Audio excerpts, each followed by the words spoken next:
I think too many businesses, and especially and all franchises fall victim of this.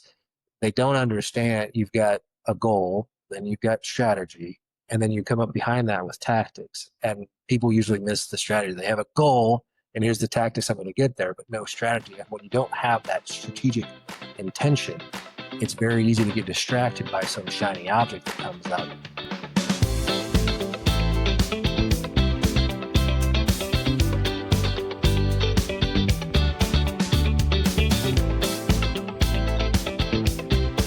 Good afternoon, Matt. It's a pleasure to welcome you to the Lead for Performance podcast. And I really look forward to our conversation today.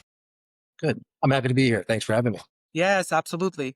So I know from our previous touch point that you lead a large team and across many franchises. So you have a centralized role and you have a very distributed role. So let's just get started by just getting your take on the key parts of your role, especially as it pertains to building performance and leadership.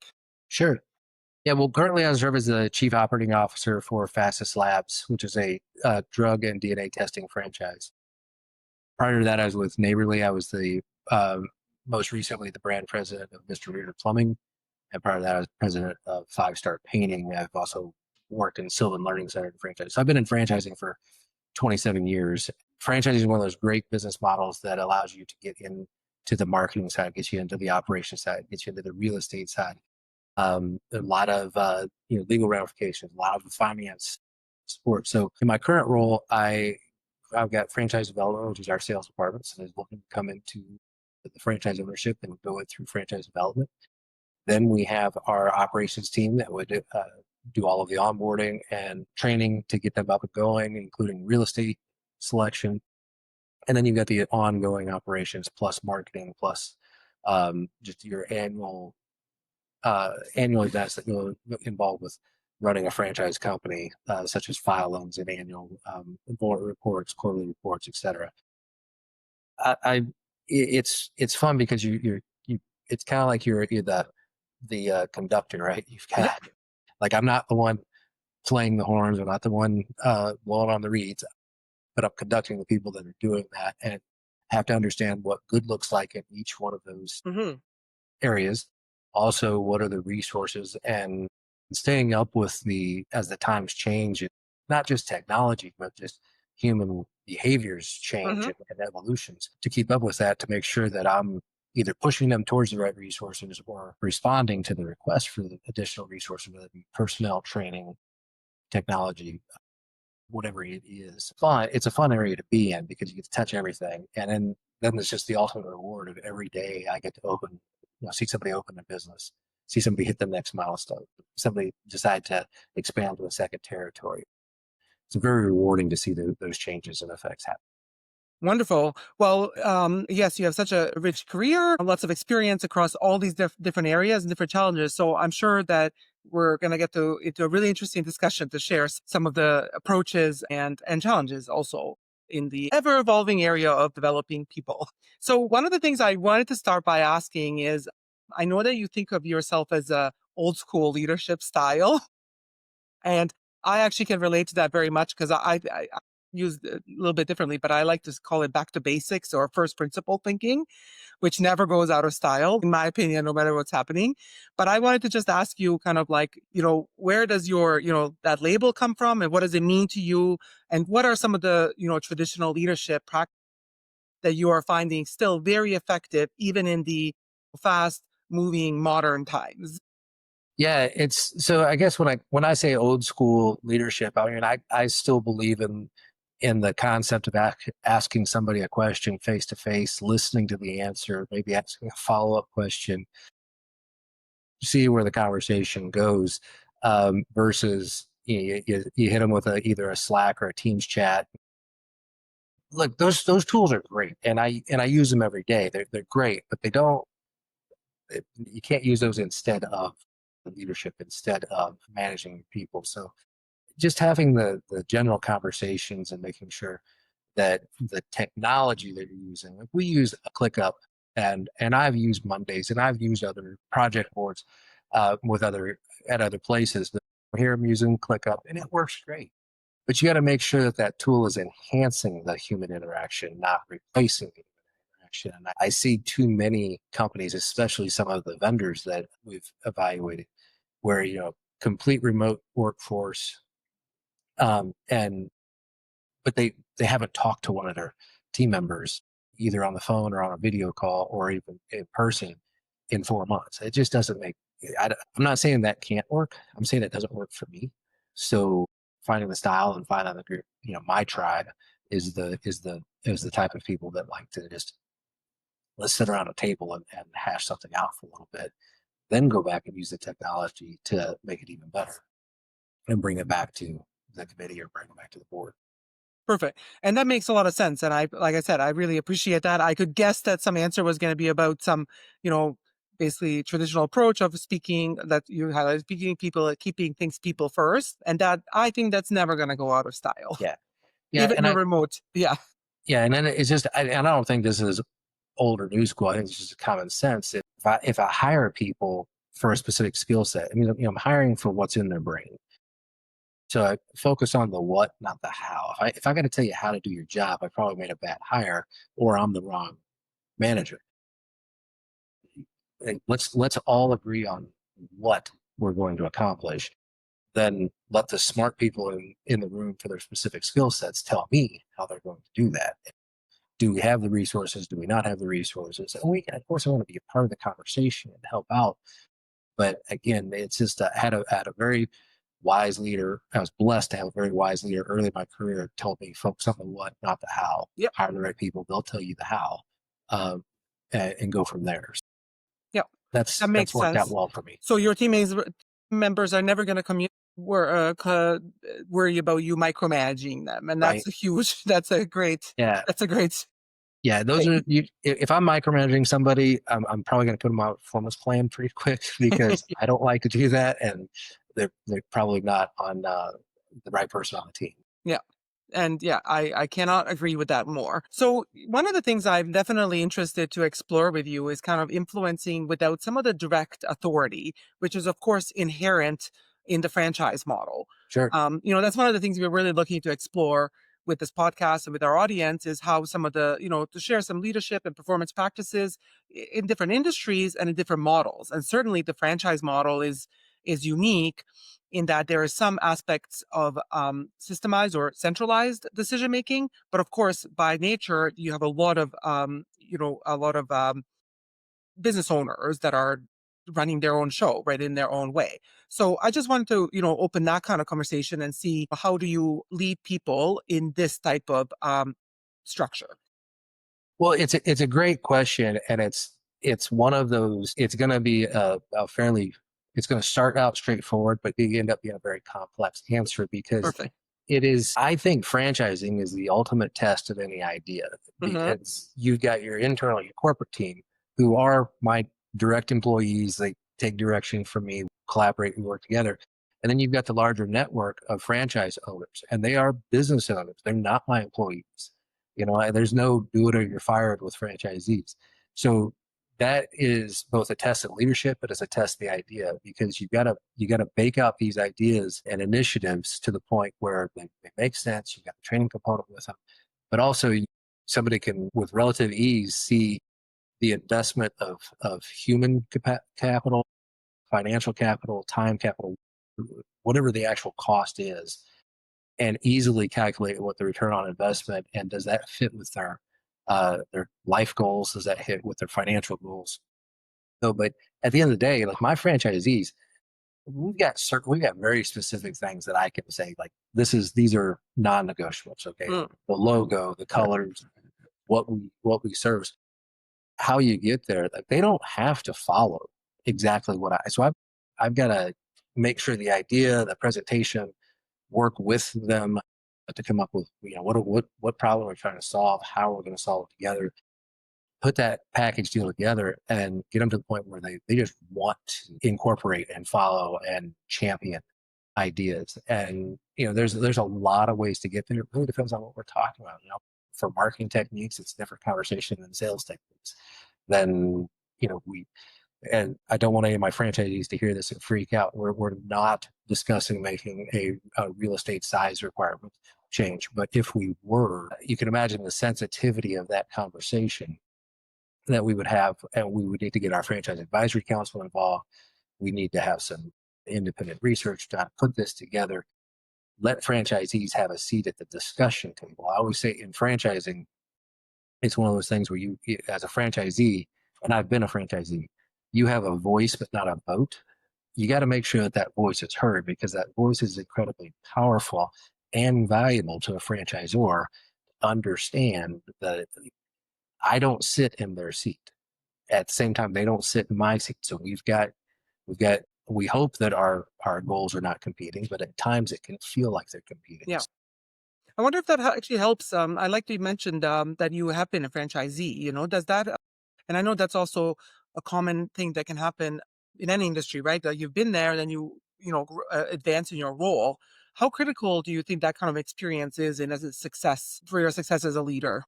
Yeah, I can only speak from my perspective. I think it's been incredibly valuable because I have sat. I don't sit in the seat today, but I have sat in that seat, and I know what it was like to work with a franchisor. I know that, like, that at times I felt like the franchisor was listening. At times I felt like they were not listening, and so keeping that perspective in mind um, is incredibly important. And the way I stay close to that seat is we have what's called a franchise advisory council. We'll break it up by regions. 40 of those seats on the FAC are elected by their peers to represent and come in. And then we also can hand pick a few. Like we need some. I don't have enough multi-unit owners on my FAC, so I'm gonna go hand pick a couple of multi-unit owners on the system to see if they can serve on the FAC, just to gain that extra perspective. But I will also say, franchising is a very large yet very small industry. Meaning it's large in scope. There's hundreds of thousands of businesses in the United States and around the world that are franchised. But inside the franchise community, it's a very small group of people. It's I'll throw out, it's probably low, but it's probably in the neighborhood of 5 to 10,000 Oh, really? people work in the franchising. Maybe I'm not talking about franchisees and their employees. I'm talking about corporate staff of franchisors. So it's a very small community of people. When you go to the International Franchise Association, I mean, I'm going to register a guess somewhere 3,000, 4,000 people in attendance of the IFA, and I've been going to the IFA for years. Very valuable organization and event, but it's the same. It's the same group of people. You have a few new people come, a few people retire, but it's basically the same grouping of people. In the circles I run in, almost every leader of a franchise company or head of their operations, even head of their marketing department, has been a franchisee of some concept at some point. So I think that's a testament that it is valuable. I wouldn't say it's a requirement, but it is very valuable just to have that. So, this is what it looks like and feels like. The thing about a corporate office, that for a franchisor, you think about this. So somebody running this business, they've got a shop in town X, and they're busy. They've got a brick and mortar location. They've got customers coming in. They're doing business development. They're busy, right? This is owning a small business is more than just one job. There's many jobs involved. It's way more than 40 hours a week. You've got to put a lot of time, effort. You don't get the downtime like maybe just a regular 9 to 5 job. So they're busy, right? They've got 40 plus hours in the work week. When you think about it from the corporate team, like you've got 20 people, 20 to 25 people on a corporate team. Why is that Neighborly? We have 3,000 associates at Neighborly. That's a lot of hours generating a lot of work. Those franchisees I've got, so just at a minimum, I've got, 10,000 hours a day of work being produced in an organization that size.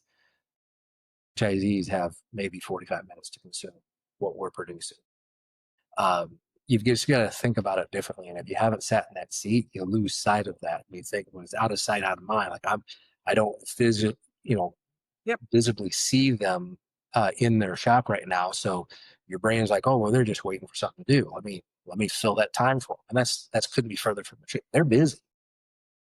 they're insanely busy. Yeah, they're operating like a whole business on their Yeah. own, right? What Yeah, what my job is to constantly make it simpler to run that business. right. That's right. So imagine it's a big balance for you in general for this model, and you to balance the the independent elements, right, to letting business owners run their business, but then also pushing the system wide initiatives that are necessary to either help them, like you say, run it better, or support the franchise growth, etc., at a different level. So I just wonder if how do you balance that, and then kind of that push and pull that can create. Yeah, it's everything starts and finishes with communication. So Hmm. understanding like what the needs are from our perspective, watching the industry, our specific industry, not just franchising, but the specific drug testing and DNA testing industry, watching what those needs are and understanding where the future's going and how new technology that can disrupt or help us gain, but then listening to the franchisees, like this is where's the pain. And so we do regular small group focus groups either at our conference on peer groups where you say, okay, just listen, like what just absolutely frustrated you last in the last 2, 3 days. If I had a magic wand, what would you fix? But then as a franchisor, I got to be responsible for taking that information back and not just blindly, okay, well, the franchisees say this is the biggest frustration because I go back to what Henry Ford said.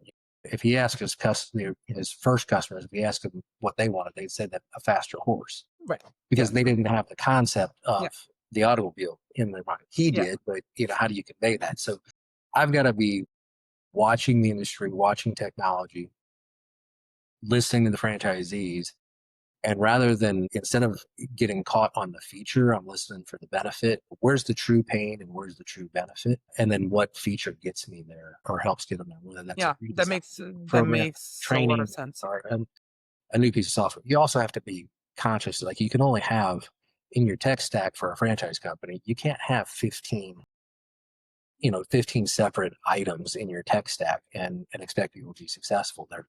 You've got to, you know, So combine, expand one, reduce one, eliminate one, however you get there. But you gotta focus on the simplicity of running a franchise. fair, and that's a huge part of this, right? Is making it simple, like again, simple, like you say, for them to run their own business, but then giving them that room to run their own business. So, as I know you mentioned, streamlining, like the signage, the SKUs, the services, right, the tech stack. But I wonder, I'd love to ask you about developing their leadership capabilities in the owner as a franchise owner who ultimately has autonomy of their own business, and they're obliged to comply with your standards. But I'm sure, huge part of them succeeding is also going to be with their own performance and leadership skills, and Sure. that part is probably harder to mandate from the Yeah. top. Yeah. It's a very delicate balance. And it's also while we run in a system and we want it to be very repeatable and consistent, we have to realize that people are not repeatable and consistent. They come with Yes. different skill sets at different experience levels, for priorities in life. And that's where we have franchise business coaches that want to try to continuously pull out what motivates them, where's their skill set at, how's their skill set improving, and also understanding the way they came to us in the beginning is not how they are now. 3 years have gone by. Like I've learned a ton in the last 3 years. I'm going to assume they've learned a ton in the last 3 years. We're both different. Let's meet them where they're at that particular stage. I like to use the concept of phases of development. Whether you've got a lot of business experience or not, you've got zero experience in the beginning in our business. So there's that first phase, building that foundational knowledge. What's the structure of the business? And people can move through these phases faster or slower than others. And then we keep moving up. And when you get into the top third, fourth, fifth phase, that's when you start going to more of a from doing to leading Mm. the business, and what we train on changes, it evolves as they do. So in the beginning, it's just like let's basic sales skills, let's get a basic marketing budget. Then we start, okay, let's really analyze in the next phase. We're going to really analyze what we're getting out of that marketing. So do we want to over index, under index on any one particular component Hmm. in that marketing stack? Then in the next, okay, now we're ready to we need to hire 3 or 4 people. Let's talk about compensation. Let's talk about uh, uh, motivation and performance reviews and what what goes in, what makes a good hire, what makes a bad hire. What do you do when you have a bad hire? And continue to evaluate. And then at some point in their enterprise journey, they go from leading people to leading leaders. And that's a Hmm. whole nother evolutionary steps. Yes. It's meeting them where they're at and constantly adjusting it and Do you find a realizing, challenge in scaling some of these concepts? Because I know they're very powerful, and I like your phased approach and meeting them where they are at. That's, of course, critical and leaves room for differences between people. But sometimes I find the scaling can be a challenge with this as you grow. And of course, your franchise is very successful. So I just wonder if you can share with us some either success or challenges in the scalability of some of the approach. yeah. So, you know, in a franchise business, it doesn't matter whether you're selling hamburgers, drug testing services, or repairing cars, whatever your product is. All franchises are really a real estate business. I'm selling a chunk of a geographic territory or an area, however they're set up, and I've got to maximize the revenue for that life of that owner, as help them maximize it, because I can't resell it. They've got to protect the territory. We need to get as much out as we can, and we want them to be in at the same time. That when I say get out of them, like that's success, right? That's success for both of us. So it's constantly understanding what their motivations are. And some folks, despite their best intentions, some businesses like, hey, I'm happy where I'm at. House is paid for, my car is paid for, kids are going to college. I'm working 35 hours a week. I'm good. Those are the franchisees that's the hardest to light the fire back underneath, because they worked real hard, they got here, and then they just want to kind of coast through it. Those are different challenges, but the things that we focus on here at the corporate office are the things that we can actually control. So setting the motivations. What do we reward? Make sure our rewards are in line with the growth initiatives of the company Okay. that will help Reward the based systems franchisee. on Yeah, performance based yeah, reward system. Okay. yeah. It's that, and then establishing the challenges. At the same time, we're not going to reward people or reward situations that are not in the growth mindset. And so you start with, at the very beginning, we start with what's the end goal? Like, why did you buy this business? Like, I'm hoping you don't plan on dying in the chair. Like, we want you to grow a successful business, maybe do a renewal or two with us, and then have a very successful exit of the business. And then we pick up with that new person and we go even farther and faster.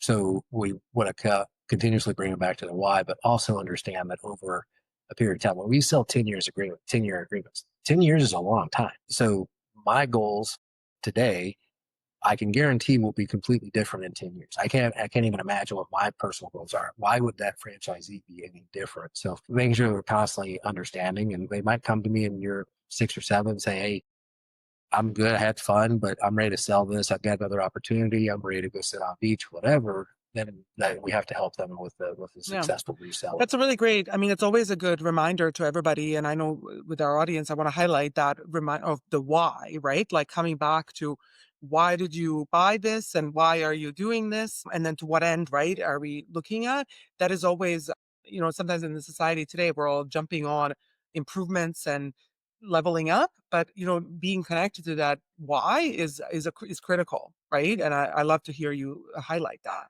I wonder, just from personal question on why let's say do you find, and I'm sure it's a range of answers, but why do people get into franchise, and let's say particular this type of franchise, is it a lot of times driven by the getting into this type of business, you know or is it really, okay, I want to own a business and this looks like a great way to do it with support? I just wonder, from your experience, do you see any kind of patterns?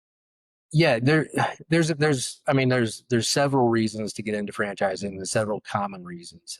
So I'll give you a couple of examples. We see a lot of people that want to take charge of their own life. They've either been through a downsizing, they've been through a layoff, they've been through whatever, and they realize that everybody told them, get an education, get a good job, you'll be secure. That security isn't really there, because one bad quarter or an acquisition or something completely outside of your control could take that away. And the only way to be truly control of your life is to be the one owning the business, but you can and owning a good business that is Hmm. community. So we see those situations. We call them a lot of white collar refugees. So they've either been, they were mid level management, whatever, and got downsized, and they want to take control of their life.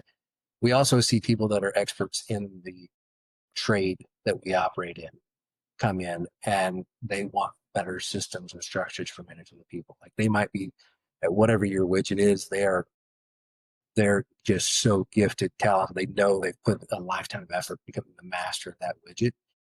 But how do I do payroll?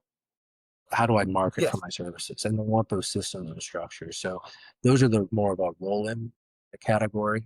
And then there's everything in between. There's people that just like, hey, I'm just looking for an investment. And then Fastest Labs is not one of those businesses that is just like, this is passive income. This needs to be managed.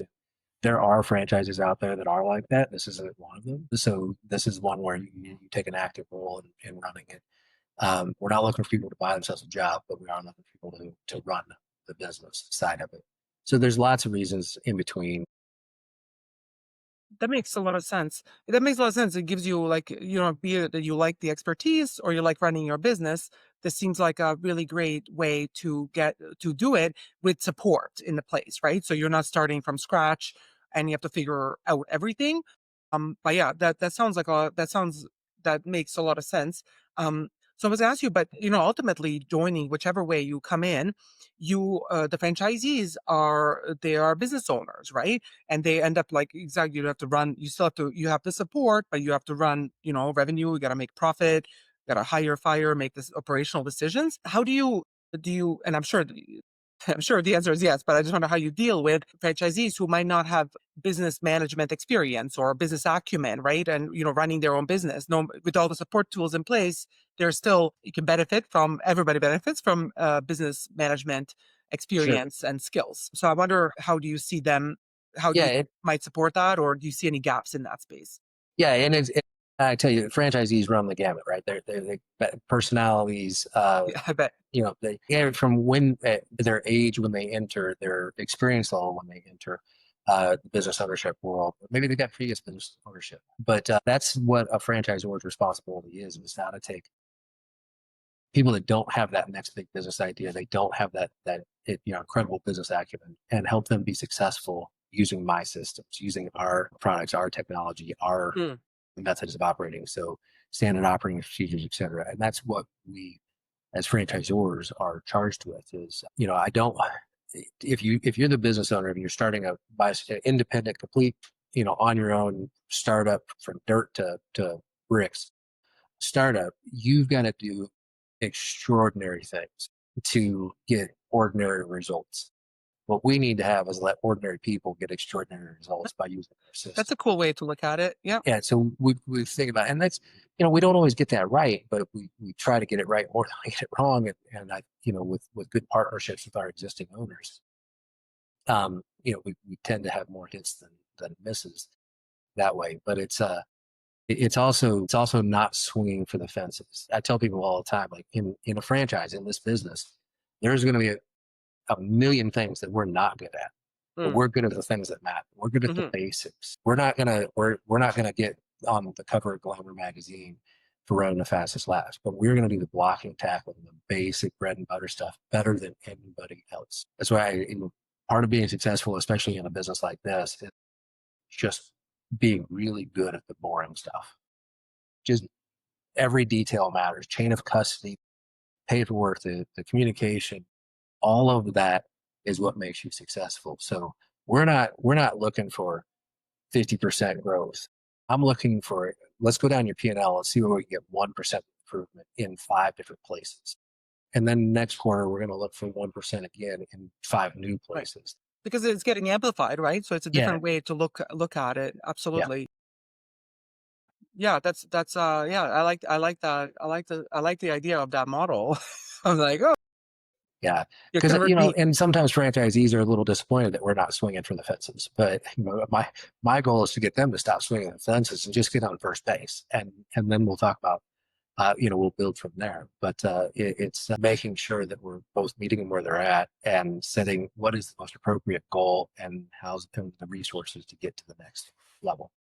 I know you were a part of a very successful scaling of a business and huge kind of growth. So, and I, just to switch focus a little bit from the franchisee side to the corporate side of, what you see as because because franchisees are benefiting from the work you're doing to standardize, systemize, and make their life as simple and easy as possible, knowing that they'll have the operational challenges, right? But the corporate side has to then really care about, like you said, like um, any little crack can grow, it is amplified, right? So, profit is amplified, but so is any challenge can be very much amplified. I always, my world, I say, crack can grow into a canyon if you don't watch it. And in your world, that can happen even easier. So I wonder, just as we think back on the corporate side of things during that scaling period, what are some of the, key performance or leadership um, keys to your kind of success that you've seen that have really supported that growth? Yeah. So, and I've been very fortunate to be part of companies that went through massive growth in a short amount of time. So during my time at Five Star Painting, we grew by over $100 billion, and we were below $100 billion and went way over $100 million in annual sales in a little less than 5 years. So experiencing that level of growth, both with new units coming on as well as seeing our franchisees increase their average unit volume, it was wonderful to be a part of. It was also why I have all this gray hair, because it's, you're managing that much growth at that fast is just as stressful as not having the growth, Mm, possibly more. yeah, But it is, I think one of the keys to success is what I just mentioned. It's not swinging for the fences every single time, but doing the simple stuff better than anybody else, but also staying disciplined to your strategy, not getting distracted by those shiny objects. So, and franchisees, I love them to death, but franchisees are, no, like they hey, I got this greatest thing, this new fancy widget. We need to yes, incorporate this. Somebody from my chamber of commerce showed me, hey, this is the greatest thing ever. We need to incorporate this system wide. And they're not thinking about this, doing it. They're thinking about doing it in their one business, and now we got to take it over 500 locations. That's a whole different animal. yeah, So you got to, and where you're at, but stay disciplined to it. Say, well, okay, I'm not saying that's a bad idea. What I am saying is it doesn't fit with our current goal and strategy, and it's not big enough to justify the pivot. I think, I think Warren Buffett probably said it the best. The hardest part about leadership is saying no to good ideas. yes, I love These that are one. all good ideas, but we agree that we're going to, at least for the next 12 months, we're we're going this way in this method. And we need to stick this out and double down on that versus, okay, there's a solution. Some of those ideas can be additive, some of them can be distracting. And that's uh, you know, quick, careful evaluation is the only way that I know Yeah. of to get through those Yeah, I ideas. love that. I think anybody listening to us today can benefit from that, like being in your model or not. Again, I think it's just accentuated more with this when you're looking to really standardize, but being disciplined to strategy, really knowing your outcomes and then sticking to that and not getting lost in the noise is a critical skill set that Yeah, is. I think too many businesses, and especially and I'll, franchises fall victim of this. They don't understand you've got a goal, then you've got strategy, and then you come up behind that with tactics. And people usually miss the strategy. They have a goal, and here's the tactics I'm going to get there, but no strategy. And when you don't have that strategic intention, it's very easy to get distracted by some shiny object that comes up, this new fancy tactic. Well, let's just abandon this and pick up this. If Do your you system's differentiate learned that between? before. I love that distinction, but I'm sure you educate people on this all the time. So I would just love to get your definition or how you speak to how do you differentiate between strategy and tactics? Because I think a lot of people get caught in this. I would love to get your thoughts on that. Yeah, and I'm no business scholar, but this is No, but it's you have the lots of simple it. ways of the way I've thought about it. You set the goal, and in franchising, it's pretty simple. Franchisee says, last year I did X, this year I want to do X plus. I'm Hmm. going to grow by 20%. Whatever they come up with a number. Yep. But then in our business, we have different product mixes. So, and some of them are more profitable than others. You want to grow the top line, you want to grow the bottom line. So if you got a low ticket with a low margin offering that's easy to grow, or you've got a higher ticket with a higher margin, or just you think about the profit margins. of your various offerings and focusing where are you strong, where are you weak? Do you need to increase your skill set or do you need to double down on this area of your business? Because not all growth is created equal. So that's where so you got your goal, then you set your strategy. Like I want to grow this specific offering. Like I want to sell more double cheeseburgers versus more single cheeseburger. Like that's just for a Yeah. simplest approach you can think of.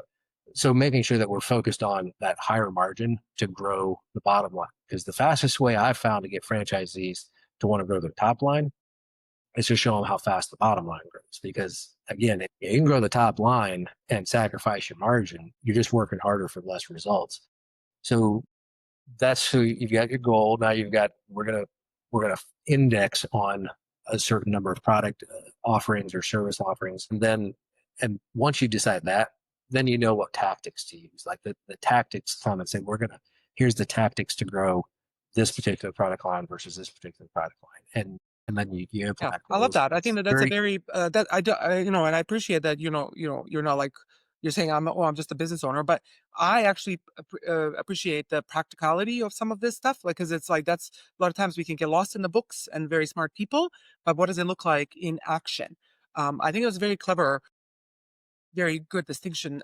It's really good to have the goal and then means to that goal, right? Like, and really get specific with it. Because from my experience too, that's where people kind of say, "Okay, grow revenue," but that's not a strategy. It's not even a good goal yet because you don't know how right. much and what. Like, Yeah, but to get really specific on how is it, gonna grow, sure. this skew, and then okay, how are we gonna do that? Is getting into the, is it a marketing strategy? Is it a merchandising move, or things like that? That's a really nice. It's a good, valuable distinction to make. Yeah, and we have different multiple layers of our strategy. So, for instance, I've got owners that are operating below my average volume. So, I'm going to work on helping them with their sales, helping them with business development. Then I've got growth strategies from the corporate office for, okay, I've got owners that are just killing it. They've got their like excellent customer service, their revenues are good, their profit margins are good. Let's take them from town X to town Y. How do we bring on that extra territory? So those are two different approaches, but they have different tactics, but we have those different strategies to make sure that we're going down that right path. And then, like I said before, discipline to your strategy. It's becoming a lost art, I think, in Yes. American business today. I think that's what you should add to your definition with the old school traditional leader. It's this too, people communication and the discipline approach to the basics. And I totally agree with you. I started talking about it's a lost art. I talk about the fact that we've gone so far from some of these basic principles that actually the focus on the basics can be a competitive advantage in this day and age. People are trying to outsmart each other and talk really complex, but you're like, let's just talk in the revenue, profit, customer SKUs, that can go such a long way in today's world, still and always, I think. Yeah, for sure. Mhm. For sure. I know, of course, a part of your job probably is going to be a lot to grow the brand and the franchises themselves. That's where the growth comes from, right, in your space. So, can you share a little bit, like, what do you look for with new franchise owners? Like, how do you work to attract them? And then when you do, of course, you want them to be successful. So, what are some of those, leadership qualities or performance qualities that you look for in potential partners? Yeah, it's a great question, and it's one we think about a lot. Obviously, there's going to be a minimum net worth to come in. You have to have a certain amount yes, and it's not a major investment, but you have to be ready. Just if you were starting a business from scratch, you would be, multiple years before you started seeing revenues or even covering your expenses at that point. So you need to have a sizable capital or a way to generate that. In a franchise business, it's typically faster to get up to from Uh-huh. investment to a break even, and then profitability is typically faster. So we're looking for people that are wanting to follow a process, not going to reinvent every wheel. In our space, we're really looking for somebody that's got a little bit of sales background. I don't need you to be, the top producer at, you know, 3M. But I do need you to have a little bit of sales. Like you've talked to people before. You got to be a little bit on the extroverted side or fake it. And then, yeah, are you trainable? Are you willing to go along? Like it's hard to fill a cup that's already full. If somebody's coming in and they're asking good questions and they're curious, we're ready to work with those folks. If they're coming in saying, no, this is what you should do. Okay, thanks for your time. But Right. this is probably not the business model for you. We need to work with them. I always tell franchisees, like in the very beginning, you might have the best idea. I mean, you might have the best idea. I don't want to hear it for the first 12 months. For the first 12 months, I just want you to focus on mastering this idea. I hate the term, get people to think outside the box.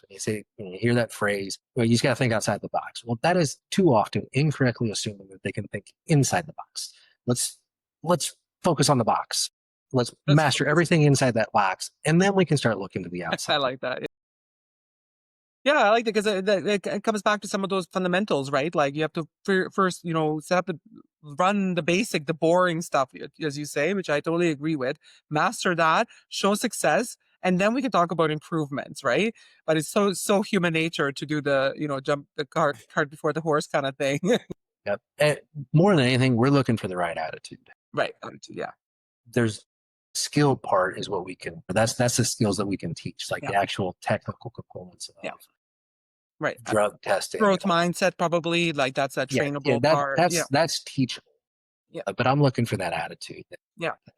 Outgoing. I want to help. I want to do something good in my community. I want to see other businesses grow, hire people, and watch their personal incomes grow and build careers that way. That's more than anything, attitude can overcome almost every other obstacle I totally agree. that comes up in business. People want to work with you, and then anything can then lots of things can happen. And then on the flip side, so when you to attract the right person, they jump in, and we talked quite a bit about you're supporting them a lot, which is the huge draw to this model, and they're not starting from scratch, and they have a built-in network, systems in place. They're really, it's a recipe for success. How do you do anything particular about retention on the flip side? So how do we keep them performing? We have some rewards in place, but just to keep them report, because now it's business as usual, and human nature kicks in for different reasons. So I just a little bit would love to hear about your retention strategies. Yeah, well, I mean, we do. Most franchise models are 10-year, 5 or 10 year. Majority of the ones that I've worked with have been all 10-year agreements. So we start talking about that renewal process, and do we want to renew this person? Do they want to renew? We talk about that really, but even more, just to the fundamentals of your question is, keeping them engaged with the model. Because I mean, you can, even whether you're going to renew or not, you can disengage and Yeah. focus and maybe get a side project going, whatever.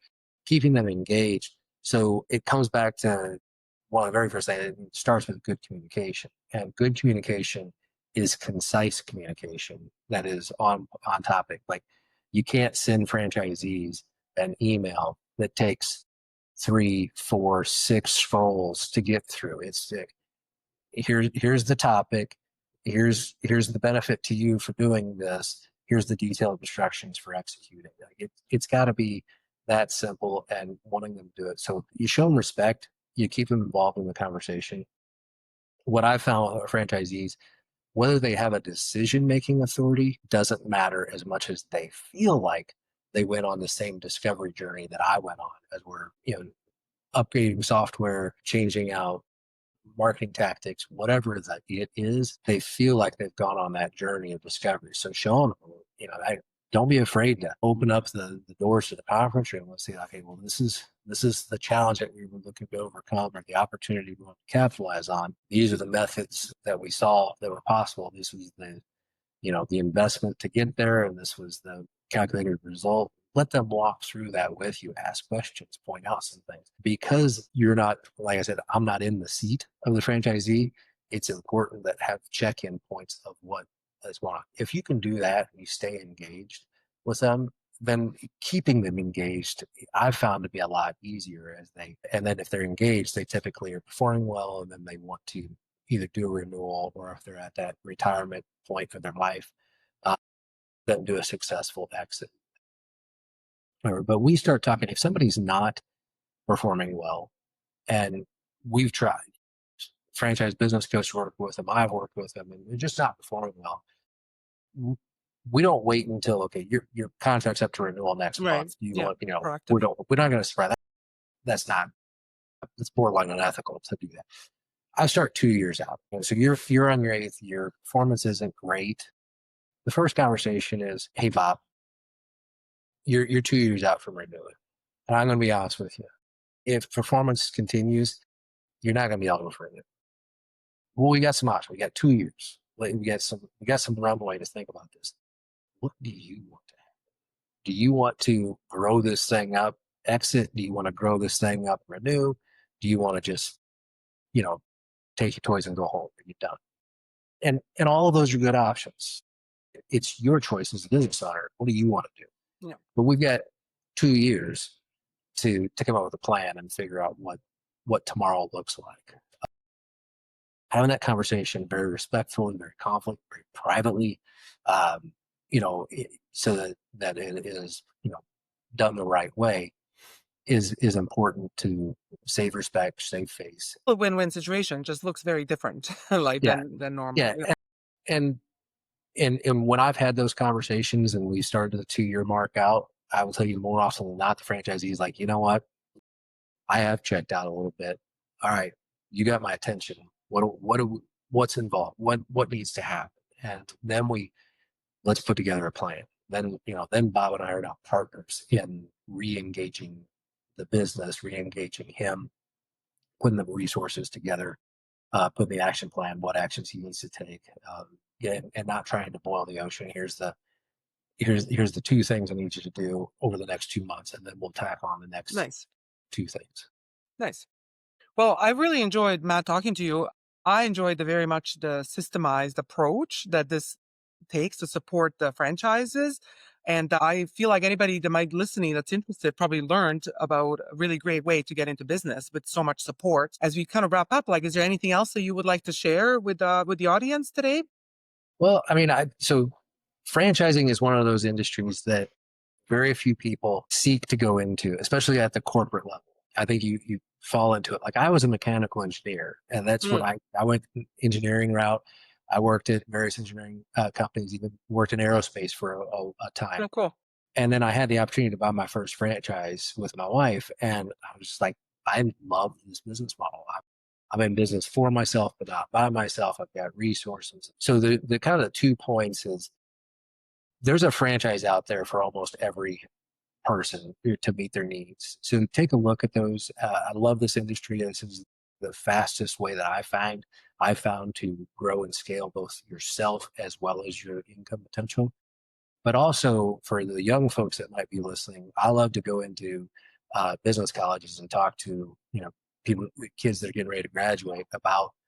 You thought about a career at the corporate office of a franchise company, and most of them was like, well, do you know they think, well, I don't want to own a McDonald's. I don't want to work at McDonald's. Well, outside of Chicago, there's a lot of super successful people working at McDonald's at the corporate office. I mean, really successful folks, and it's a real career that is really needed, and you can really go places in this. So don't overlook the franchising model. Yeah, thank you for that. I think I think it's a very intriguing model. I was a part of this as a teenager myself. I was a Subway sandwich artist, so I Yep. can relate. I wasn't an owner, but anyways, but it was a really pleasure to explore this model with you and learn more today and really understand how you work to standardize some of these approaches, to ensure corporate success and that of the franchise owners themselves. Thank you so much for sharing your thoughts on the subject today, Matt. Yep. Thank you for having me. It's been great. Absolutely.